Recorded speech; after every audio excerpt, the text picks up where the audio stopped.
dernier choc de la saison peut être décisif pour l'attribution du titre. Pas encore officiellement, mais la tendance serait énorme si Paris venait à triompher de Montpellier. Ça n'a pas toujours été le cas, notamment dans le passé récent, puisque Montpellier avait éliminé Paris en Coupe de France. À Montpellier de relever la tête pour une dernière danse, après avoir laissé passer les titres en Ligue des Champions, en Coupe de France et en Coupe de la Ligue. Théophile Cosset, et bien voilà le premier but inscrit après 2 minutes 40 dans cette rencontre en faveur du MHB.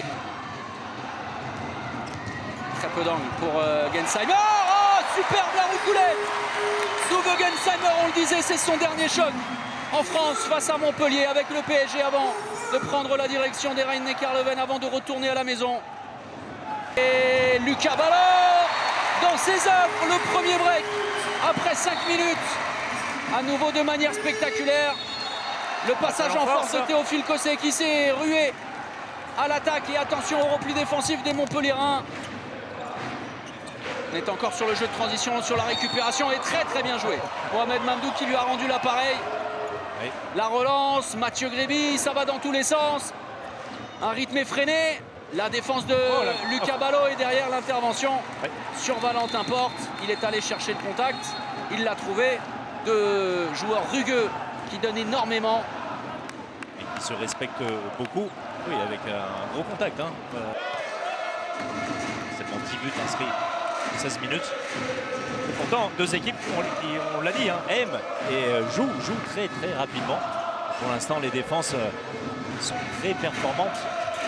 Particulièrement celle de Paris, hein, puisque Rodrigo Corrales n'a pas eu beaucoup de travail. À l'inverse, Vincent Gérard a été très efficace, vous l'avez vu, hein, toujours à 58%. Oh super, voilà. Le jump de Melvin Richardson, les deux pieds ancrés dans le sol avant de décoller pour aller envoyer une patate comme celle de Nikola Karabatic avec énormément d'engagement pour redonner 2 buts d'avance à Paris. 7-5, Bruno Chéroux apprécie.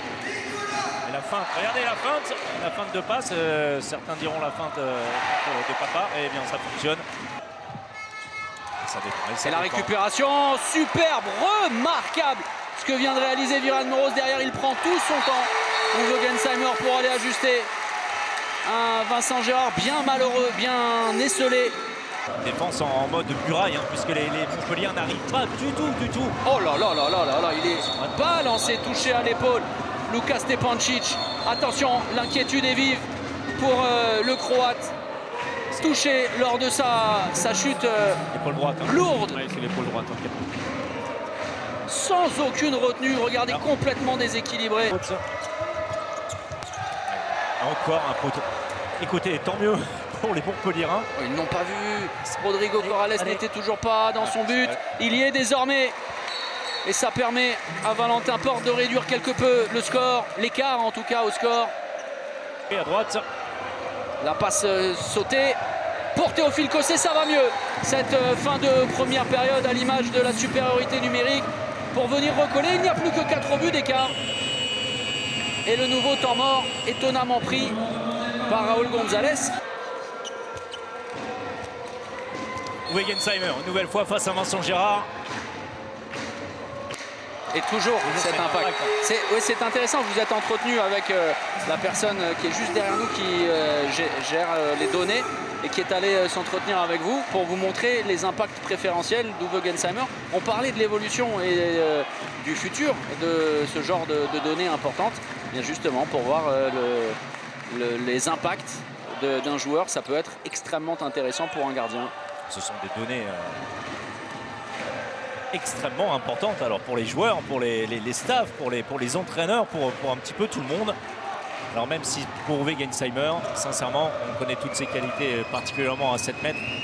Lui, c'est en fonction des circonstances. Hein. Il est capable de tirer un petit peu partout où il veut. Et 5 secondes pour aller vers le but. Et il ne l'a pas vu, Mohamed Soussi. Et non, la passe de trop, sans doute. Le but ne sera pas accordé. C'était à Soussi, hein, sans doute, d'aller chercher quelque chose. On va en rester là. 14-10 en faveur du PSG. Kylian Mino, hein, qui reprend à la main de cette seconde période.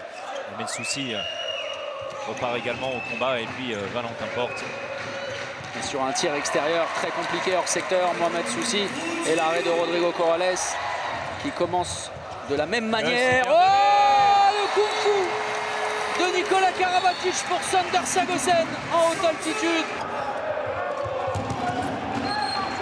Soussi, c'est bien, très bien cette fois dans le duel. Et regardez, il n'y a plus que 3 buts.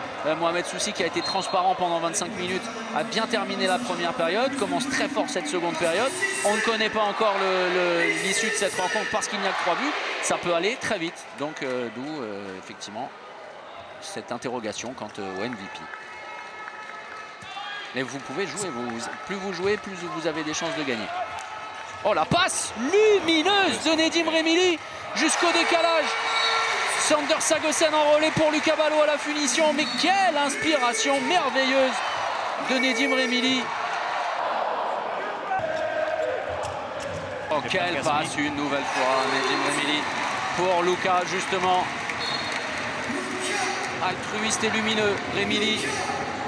Ça, c'est... Ouais. Oh, énorme! Et voilà. Exceptionnel! La réponse de Melvin Richardson avec Mohamed Mamdou resté au sol après un choc avec Rodrigo Corrales. Je répète, voilà pour le quart, le 19e but Montpellier. Oh, une nouvelle fois, mais c'est vraiment sublime. C'est du grand Nedim Remili. Nedim Remili de loin qui profite de la défense pour tromper Vincent Girard qui ne voit pas le départ du ballon, le mollet de Rodrigo Corrales et le temps mort de Patrice Canaillé. Il y a de nouveau un écart conséquent, c'est le plus conséquent, hein. 12 à 6, il y avait dans la période de nouveau 6 buts d'avance pour les Parisiens, le temps mort de Patrice Canaillé. Regardez cette image, il est en train de ronger son frein, Mickaël Guigou.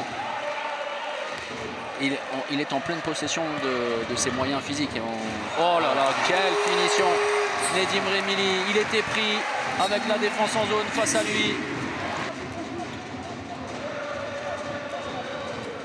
Mickaël Hansen, hein, très discret dans cette partie.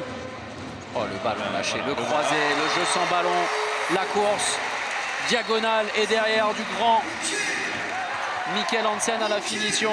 Incroyable Nedim Remili, vraiment, c'est absolument sublime. Le passage en force, non. On a fait la différence.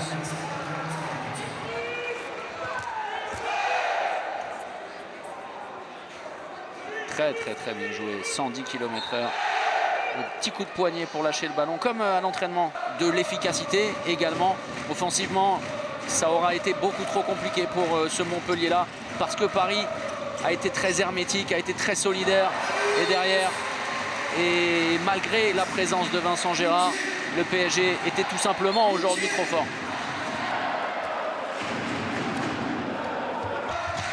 Melvin Richardson pour Villemino. Et on va en rester là. Paris se rapproche un peu plus d'un nouveau titre.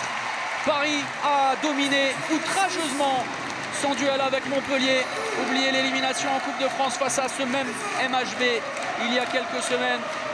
La route se dégage pour une nouvelle couronne nationale en Lidl Star League pour le PSG. C'était un peu paradoxal parce qu'on l'a dominé vraiment, je pense, du début à la fin, mais malgré ça, on a toujours été... ça a été un match serré parce qu'on aurait pu à un moment donné prendre un écart plus conséquent, mais Montpellier n'a pas craqué. Ils sont revenus à 3 à 4 buts. Chaque fois, on n'a pas paniqué, on a su remettre un coup d'accélérateur, mais il a fallu vraiment batailler pendant 60 minutes. Je pense que voilà, on a à un moment donné un peu buté sur Vincent notamment, où là on aurait peut-être pu se détacher un peu. Mais d'un autre côté, voilà, c'est Montpellier, c'est une grande équipe et il faut jouer du début à la fin à 100% pour espérer les dominer. Et c'est ce qu'on a fait aujourd'hui. L'équipe qui perd, elle se régale beaucoup moins, ça c'est sûr. Écoutez, on est à Paris, à Coubertin. C'est très dur de bien jouer à Paris parce que c'est une très belle équipe. Les conditions étaient compliquées. Il a fait très chaud. Ce que je retiens, même si on savait que ça allait être très dur, je ne voulais pas qu'on baisse les bras, qu'on baisse la tête. Je voulais qu'on montre un beau visage et qu'on se batte jusqu'au bout parce que c'est le genre de match qui peut nous servir. L'état d'esprit, il faut le garder quoi qu'il arrive. Même si 7 buts c'est beaucoup, je suis quand même content parce qu'on n'a rien lâché. On aurait pu lâcher même en première. Maintenant, voilà, c'est à Paris, c'est compliqué. On a une fin de saison à gérer et il faudra bien la gérer.